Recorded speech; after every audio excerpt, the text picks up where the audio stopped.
మనకి పెద్దలే జన్మ ఎత్తితిరా అనుభవించితిరా అని జన్మ ఎత్తినందుకు హ్యాపీగా అనుభవించమని పాడారు. కానీ రెస్టారెంట్లో తిన్నారనుకో, ఎందుకే రవణమ్మ జన్మెందుకే రవణమ్మ అనేలాగా ఆరోగ్యం అనేది పాడైపోద్ది. మరి ఆ పాట కన్నా ఈ పాట అయితే కొంచెం భయం వేస్తుంది కదా. మరి ఇంట్లో చేసుకుంటే హ్యాపీగా ఉంటాం, బయట చేసుకుంటే దేవుడో అని అనుకుంటాం. మరి ఇంట్లో ఫ్లేవర్గా ఎంతో అందంగా చక్కగా మనకి బయట కన్నా ఇంట్లోనే పర్ఫెక్ట్ రెసిపీ ఎలా తయారు చేసుకోవాలో వివరంగా చెప్తాను, ఒకసారి నేర్చుకోండమ్మా.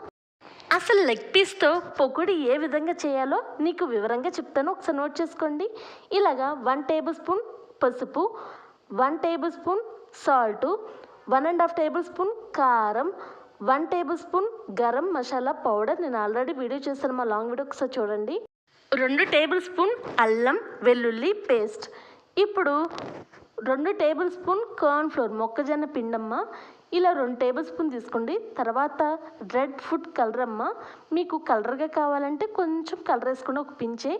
ఇక మనకి బియ్యపు పిండి ఉంది కదా, అది 2 టేబుల్ స్పూన్ వేయండి అమ్మ, కొంచెం క్రిస్పీగా తగులుతూ ఉండదు మన నోటి తినేటప్పుడు. ఇక కొద్దిగా గడ్డ పెరుగు 3 టేబుల్ స్పూన్ వేసుకోండమ్మా. చక్కగా మీరు కొంచెం ఇలాగా నీళ్ళుగా ఉండాలంటే కొంచెం వాటర్ అనేది వేసుకోండి. అయ్యి బాబోయ్, వాటర్ ఏంటి పసుపు కలర్లో ఉందని అనుకుంటున్నారా? లేదు, ఇప్పుడు నేను ఈ స్పూన్తో మొత్తం మసాలాన్ని తిప్పాను కదా, ఇక కూసంతా మజ్జిగ దాంట్లో ఇలా స్పూన్ వేసి తిప్పంగానే కొంచెం కలర్ అనేది చేంజ్ అయింది, అంతేగాని ఇదేం డిఫరెంట్ కాదు.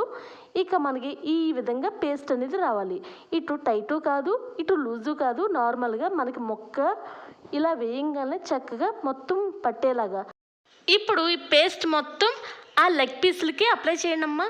చక్కగా ఓవరాల్గా ఈ విధంగా ఇటు లూజు కాకూడదు, ఇటు టైటు కాకూడదు కదా, ఈ మాదిరిగా ఉన్నప్పుడే మనకి తినేటప్పుడు కూడా హ్యాపీగా ఉంటాం. లేదంటే ఈ మసాలా అనేది మనకి పక్కకి జారిపోయి మనం ఉట్టి మొక్క తినాల్సి వచ్చింది. అందుకే చూసుకొని కలుపుకుంటూ ఉండండి అమ్మ.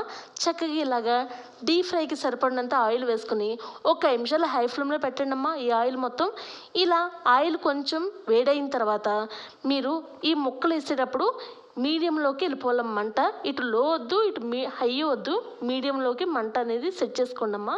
ఇక ఈ ముక్కలన్నీ ఇలా వేసుకొని చక్కగా మీరు అప్పుడే గెరిటి పెట్టకండి అమ్మా. 2 నిమిషాల వరకు బాగా యాగాలి, లేదంటే ఇలా పద్దాగా తిప్పుతూ ఉంటే మీకు పిండి అంతా రాలిపోతూ ఉంటుంది. అందువల్ల మీరు 5 నిమిషాల వరకు ఇలా దాన్ని ఏమీ కలపద్దు. ఇక కొంచెం వేగిన తర్వాత అటు ఇటు కలపండి.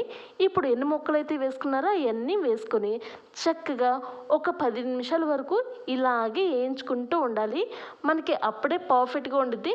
హడావడిగా తిప్పకండి అమ్మా. మీరు ఫుడ్ కలర్ వేసారుగా, గబాలన అయిపోయిందని మీకు కలర్ అని చేంజ్ అవ్వగానే తీసేస్తారేమో, అస్సలు తీయద్దు. 10 నిమిషాల వరకు మీడియం ఫ్లేమ్లోనే ఇలాగే వేయించుకుంటూ ఉండండి.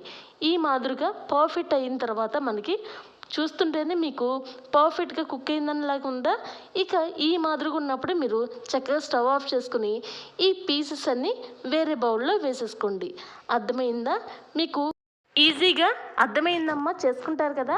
అయితే ఇప్పుడు చూడండి, మీకు బయటికి వెళ్ళి రెస్టారెంట్లో ఒక లెగ్ పీస్ ఆర్డర్ ఇచ్చినా కూడా బోల్డ్ అంత రేట్ తీసుకుంటాడు.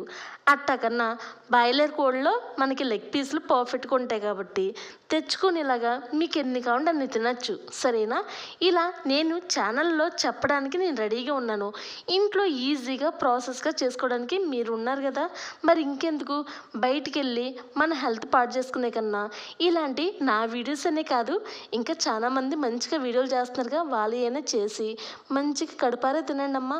మరి నచ్చిందా? Thanks for watching. Keep smiling మా. ఒక లైక్, షేరు, సబ్స్క్రైబ్.